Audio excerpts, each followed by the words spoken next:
I found it helpful in the beginning.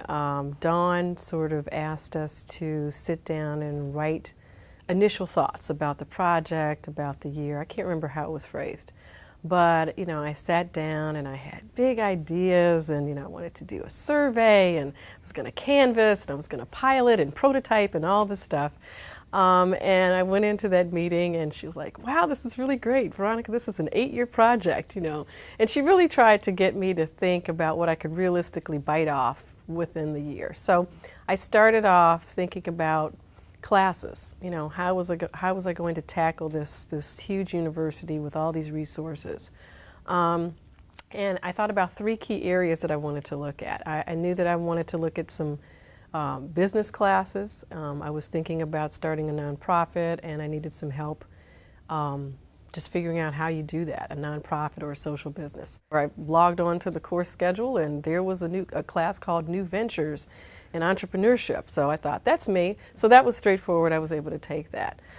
Education classes. While I'd been covering education for 12 years, here I'm at a university with some of the greatest researchers in the country on education issues. So I thought, I've got to tap their brains and take these classes while I have the chance.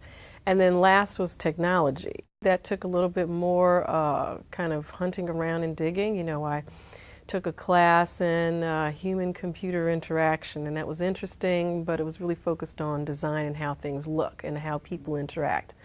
I still needed to know more of the behind-the-scenes nuts and bolts, so I actually took an iPhone application programming class. I did do a lot of research outside of the university.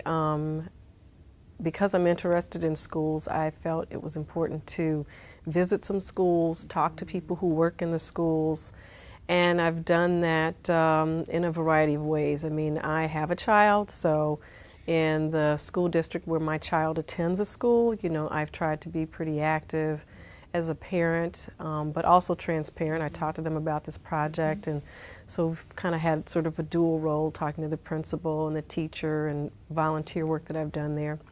I also reached out to 2 other school districts here, one that's well off and one that's not so well off, that serves a primarily low-income community, and visited the schools, talked to teachers, reached out to parents, and I found that to be helpful too, both in terms of testing the idea that I want to do once the fellowship ends, and also getting their feedback.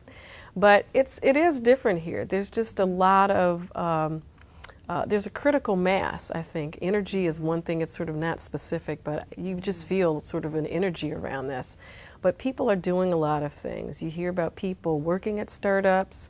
You hear about successful startups that are now established companies.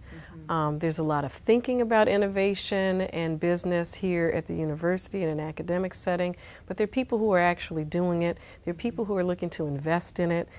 There's excitement about it. It's a real tangible thing that you see around you every day.